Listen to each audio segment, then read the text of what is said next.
എല്ലാവർക്കും നമസ്കാരം. ഞാൻ ഇന്നിവിടെ പറയാൻ പോകുന്നത് ഒരു കഥയാണ്. ഒരു പുലിയുടെ ആനയുടെ ഒരു കഥ. നിങ്ങൾക്ക് ചിലപ്പോ ഇഷ്ടപ്പെടും.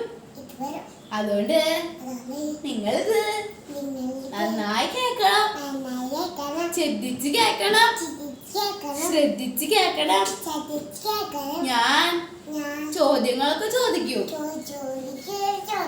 അപ്പൊ ഞാൻ കഥ തുടങ്ങാൻ പോവാണ്.